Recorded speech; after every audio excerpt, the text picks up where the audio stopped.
As the tensions continue to shake Middle East, a new diplomatic situation is unfolding behind the closed doors. As in the recent development, Prime Minister Shahbaz Sharif has praised US President Donald Trump's extraordinary efforts to pursue peace after high level peace calls involving leaders from Pakistan, Saudi Arabia, Turkey, Qatar, Egypt, UAE, and Bahrain. With Field Marshal Asim Munir representing Islamabad in the discussion, the call focused on the rapidly evolving regional situation and ongoing efforts to prevent further escalation.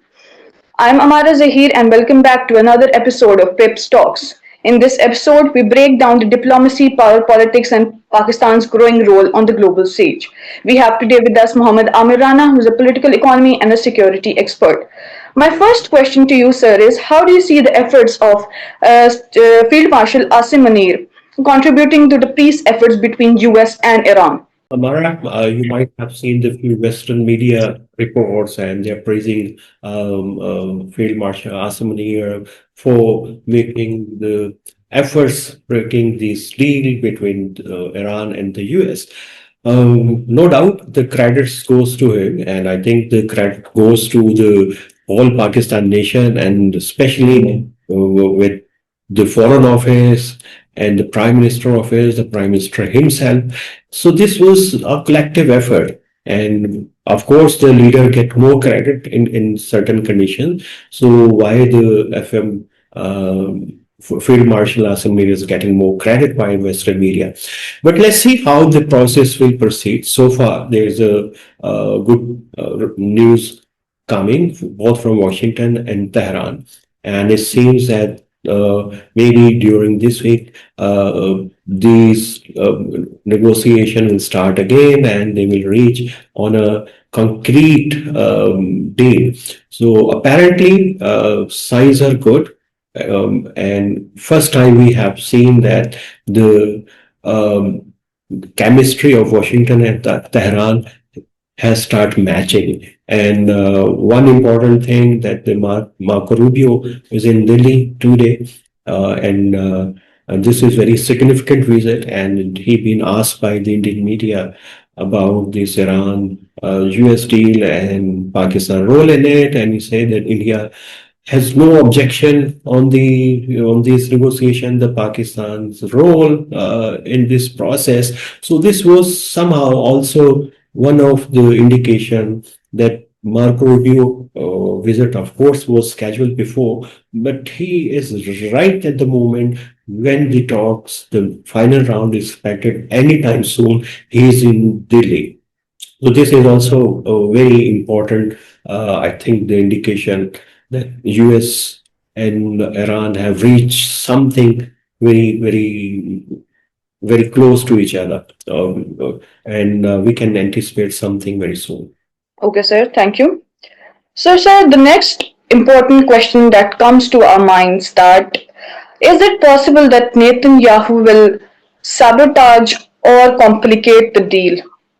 Yeah, of course, the Israel from the day first is playing a role of the spoiler, and we know that basically this idea of the 28th February attack on Iran, it was hatched in Israel, and then this idea been sold to President Trump, and he agreed, and the primary objective was that they will change the regime inside Iran. But I think this regime proved very resilient so far, whatever the factors are.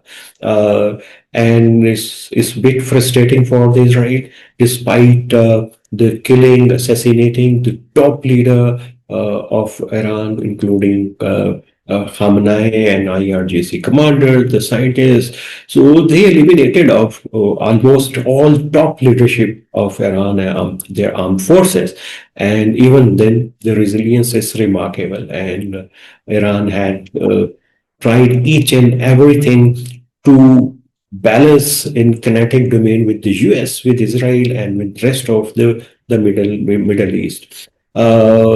At some point, we will of course discuss the mistakes in Pakistani context or Gulf context Iran had made. But so far, I think the credit goes to Iran for balancing is kinetic and non-kinetic and diplomatic approaches. Israel, of course, is spoiler, and they are still bombing parts of Lebanon. And this is maybe the last few days left that Israel want to achieve something in Lebanon. Once there will be a deal between US and Iran, so they will have to stop this bombing and encroachment within Lebanon because the Iran is stressing on US that any deal they will make, so this brutality by Israel on Lebanon would will go to stop. So there's much optimism about, and Israel, of course, will continue playing the role of the spoiler because the without the regime change, this end of this crisis in West Asia, so it will remain threat for Israel, and Israel will continue exploiting the conflict, the tensions, whenever Israel will get the chance. Okay, sir. So, US Secretary of State Marco Rubio says that significant progress has been made on stopping Iran from acquiring a nuclear weapon and keeping the Strait of Hormuz open. So, how important is the statement do you see amidst the ongoing negotiation, considering that in a following statement he also said that the good news may be on its way? Yes, of course, this is Ammara, we are talking about the prospects of peace. And this is very important that which been indicated by the Marco Rubio and even few unofficial accounts by Iran that the first well, the phase would be that they will agree to open the blockade of the Strait of Hormuz, and this would be, of course, a good relief, major relief for the global economy, which is under stress since last many weeks.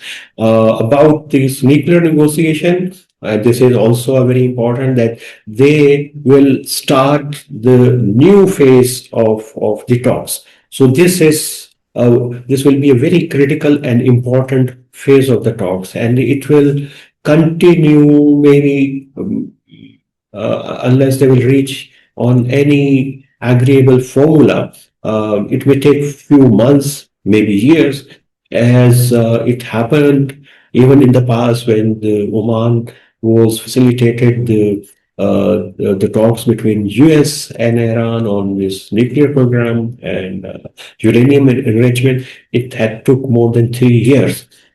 So this is going to be a very long process, but I think the process is very important.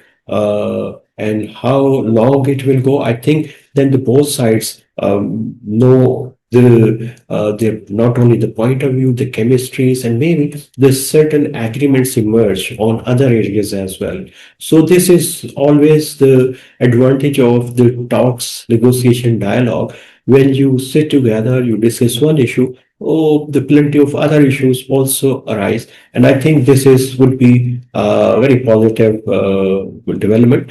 But one important thing, I'm not sure that these nuclear talks phase will happen in Islamabad, and then it will be the venue may be shifted to some other areas, most probably Geneva or in Muscat or somewhere else, because this is and Pakistan will not allow to have nuclear talks in Islamabad, and the reason is Pakistan itself is as a nuclear power. And when there will be talks on this issue in Islamabad, there will be a international media in the town, and they, of course, try to exploit such issues in the Pakistani context. And this is, I think, the few Israeli newspapers also have started provoking and highlighting this kind of the thing. So I think this is would be very delicate, sensitive issue for Pakistan to facilitate. Yes, it's possible if there is a secret process going on, Pakistan can facilitate. Perhaps it wouldn't be public. If it would be public, Pakistan will prefer that may they will continue facilitation, but not in Pakistan, but some other place. So, sir, do you think that the Middle East is entering a new era of diplomacy and peace after years of confrontation? Let's hope this is a new era starts in the Middle East because this is the crisis in Middle East prolonging since many decades. Though in between we saw some peace times and calm and stability in this region, but even this continue triggering the threat for the global security, global economics, and the global trade. So let's see that how the things will evolve, but how the different actors and the power are reacting, projecting themselves. The prospects for the immediate peace, the shorter term peace, stability, I don't think so is possible. Like the UAE Prime Minister Modi was there, and how they have made few developments with Israel. They are just showing their muscles, and even they become relatively more active player in the conflict with Iran recently. And they have threatened Iran as well if they haven't stopped uh, blockade of the Hormuz, so they can take some action. So these kind of the developments indicate Saudi Arabia is so far is playing very smart, but they also have threats, and they have conflicts, the clash, the differences with other Gulf actors. Turkey is a one stable country, but economy of the Turkey is not as big as Pakistan, but of course this is the biggest challenge for Turkey as well. So each actor has its own priorities, and which will decide determine the future of the peace and stability in this region. So the next big question that everybody anticipates and fears is that what happens if the talk fails? I think there is a lot of optimism being cultivated so far. So there is less space available for any negative thought. So this process will go on. I think this will going to be happen sometime during this week after Hajj or Eid, maybe during the Eid. So there is. I don't see there is any space for any concerns so far, despite the role of the spoiler we already have discussed, which is so far marginalized in all this process. In a statement given by Masoud Pezeshkian, Iranian president, that Iran is ready to give up the nuclear weapons dream. So, how do you think that how big of a statement it is for the talks happening between the two countries? How much optimism this brings for the talks for Uh, both of the countries? Indian perspective, so there is no major shift in their stance. So since the Ayatollah Khamenei had declared that atom bomb is haram and we are not going to build it as a religious obligation because it's a mass killer weapon. So this was the religious issue as well, and they always keep their position that their nuclear program is for peaceful purposes. But of course, the international community, and especially US and Israel, and even the many Arab countries, they had apprehension. Maybe they are using this as a cover, and the program is still going on. And I think now, when the major facilities have been destroyed, and they are entering into a new phase, or maybe so the for as a beginning, as a first step. So for Iran, it's important to start from their principal position they had taken a few decades ago. So they will start from there, and they will try to bargain that our program is peaceful when we will resume our program after 15, 20 years, as is expected. They will freeze for 2 decades. Well, then it will be for the peaceful purposes. And the trick is they will try to keep the enriched uranium at the safest place inside Iran. So that's why they have in my view, have started preparing this ground for the next phase of the talks. So this is also an indication that these peace talks, and there is some deal is expected during this week. Thank you, sir. You have made important deliberations on the matter, rightly so. And we all hope and pray that these talks are a success. And we will all see you again in another video. Until then, like, share, and subscribe the channel. Thank you for watching.